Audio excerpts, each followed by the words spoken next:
आज आपण चंदन बटव्याची भाजी बनवतोय। ही रानभाजी आहे आणि चवीला इतकी भन्नाट होते। तर अशा प्रकारे कोवळी किंवा फुटीची भाजी घ्यायची आहे आणि निब्बर असलेली भाजी घ्यायची नाही। तर अशा प्रकारे मी पूर्ण भाजी निवडून घेतलेली आहे।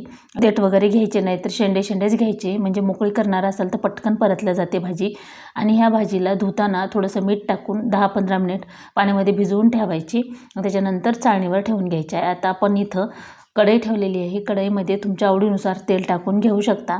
तर मी इथं भाजी परतण्यासाठी 3 पळी तेल टाकून घेतलेलं आहे। पळी इथं माझी छोटी आहे त्यामुळे 3 पळी टाकले। तर पाव चमचा मोहरी टाकून घेतलेली आहे। मोहरी छान तडतडली की आपण याच्यामध्ये ठेचून घेतलेला 7 ते 8 लसण पाकळ्या टाकून घ्यायच्या आहेत आणि लसण जास्त करपणार नाही त्याच्या अगोदर आपल्याला भाजी पटकन याच्यामध्ये टाकून घ्यायची। भाजी दिसताना तर खूप सारी दिसते, पण केल्यानंतर अगदीच थोडीशी होते, त्यामुळे ही भाजी जास्तीची घ्यावी लागते।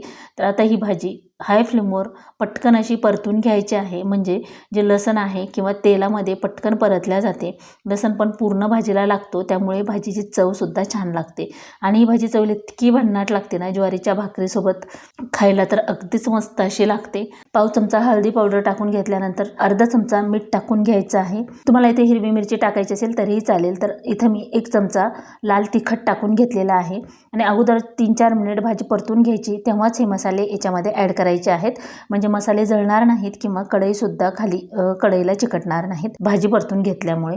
आता इथं भाजी कवळी असल्यामुळे किंवा फ्रेश ताजी असल्यामुळे जास्त वेळ लागत नाही बनवण्यासाठी। थोडीशी शिळी वगैरे भाजी असली तर पटकन शिजत नाही आणि चवीलासुद्धा व्यवस्थित लागत नाही। तर आता ही बघा छान अशी परतून घेतल्यानंतर अशा प्रकारे ही भाजी होते। याचं जो रस्सा तयार झाला आहे ते चेक करायचं आहे, मिठाचं किंवा तिखटाचं प्रमाण जे आहे ते बरोबर आहे का यासाठी। ठेचून घेतलेल्या 2-4 हिरव्या मिरच्या मी टाकून घेतलेल्या आहेत चवीसाठी। तुम्ही फक्त हिरव्या मिरची जरी केलं तरीही चालतं। ती लो फ्लेमवर आपल्याला ही झाकून भाजी घ्यायची आहे, त्यामुळे आपल्याला वेगळं पाणी टाकायची बिलकुल गरज पडणार नाही। तर 2-4 मिनिटानंतर बघू शकता, 1-1.5 मिनिटांनी भाजी चेक करायची, नाहीतर 2-4 मिनिट ठेवून कधी 7-8 मिनिट होतात हे लक्षात येत नाही आणि भाजी करपल्या जाते।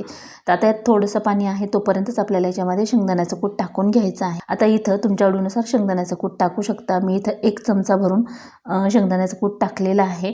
आणि कधीही लोखंडाच्या कढईत भाज्या करत असाल तर भाजी तयार झाली की लगेचच गरम आहे तोपर्यंत दुसऱ्या भांड्यात शिफ्ट करायची, म्हणजे भाजी कळकट वाटणार नाही। तरीही मी थोडीशी गरम आहे तोपर्यंतच भाजी काढून घेते, याचं लाईफसुद्धा वाढतं आणि गंज वगैरे लागत नाही। आता शेवटी लोखंड असल्यामुळे ही काळजी घ्यावी लागते, इतकी मस्त खमंग होते।